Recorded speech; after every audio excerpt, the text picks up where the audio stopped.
अस्सलामुअलैकुम नाज़रीन, मैं हूँ आपकी मेज़बान नाइला भट्टी। आइए नजर डालते हैं आज की न्यूज़ हेडलाइंस पर। खबर शामिल करते हैं खारियां से ब्यूरो चीफ राजा आमिर महमूद की रिपोर्ट के मुताबिक ठोठा, राय बहादुर और गिरदुनवा में कसाबों ने लूट मार का सिलसिला शुरू किया हुआ है।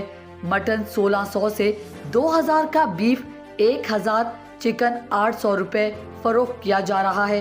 इंतजामिया सोई हुई है। डीसी गुजरात सफदर विर्क एसी खारियां फौरी नोटिस लें। तफसीलात के मुताबिक ठोठा, राय बहादुर और गिरदुनवा के देहातों में कसाबों ने लूट मार का सिलसिला शुरू किया हुआ है। इंतजामिया की तरफ से कोई एक्शन नहीं।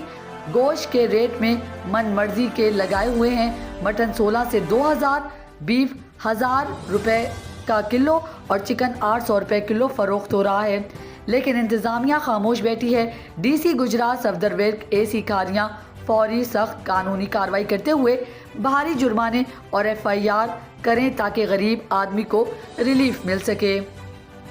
के लिए इतना ही। मज़ीद खबरों और हेडलाइंस के लिए आपकी खिदमत में फिर हाजिर होंगे। तब तक के लिए दीजिए इजाज़त।